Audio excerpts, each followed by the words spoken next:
This week, there was a story where Jerry Jones came out and acknowledged he's the one that screwed up the Cowboys Dynasty with Jimmy Johnson. And I think it's something that I've understood, Jimmy understood.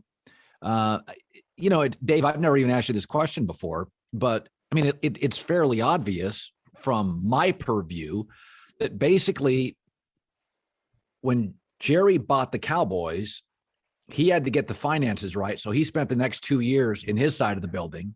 Jimmy and you had to get the football operation right, and you were on your side of the building. But my feeling was always once the Cowboys started winning a Super Bowl, Jimmy was getting all the credit, and Jerry wanted to have fun with his toy, and he had gotten by that time the finances right. The money was pouring in. Is that a too simplistic look at what happened? No, I think that number one, Jerry played football, right? He had a son, Steven, who was a quarterback at Arkansas. And Jerry was very involved with the program, watching practices. He had an office that looked right down in Fayetteville, looked right down on the office.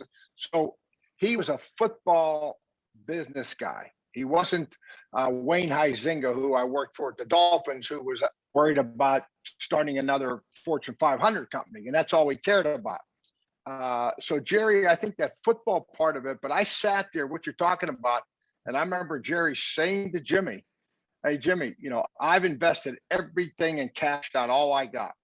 So between the two of us, we've got to make this thing go." So I've never let that thought leave my mind when I see Jerry Jones and I hear some of the things, because I was there. I mean, I know how invested he was.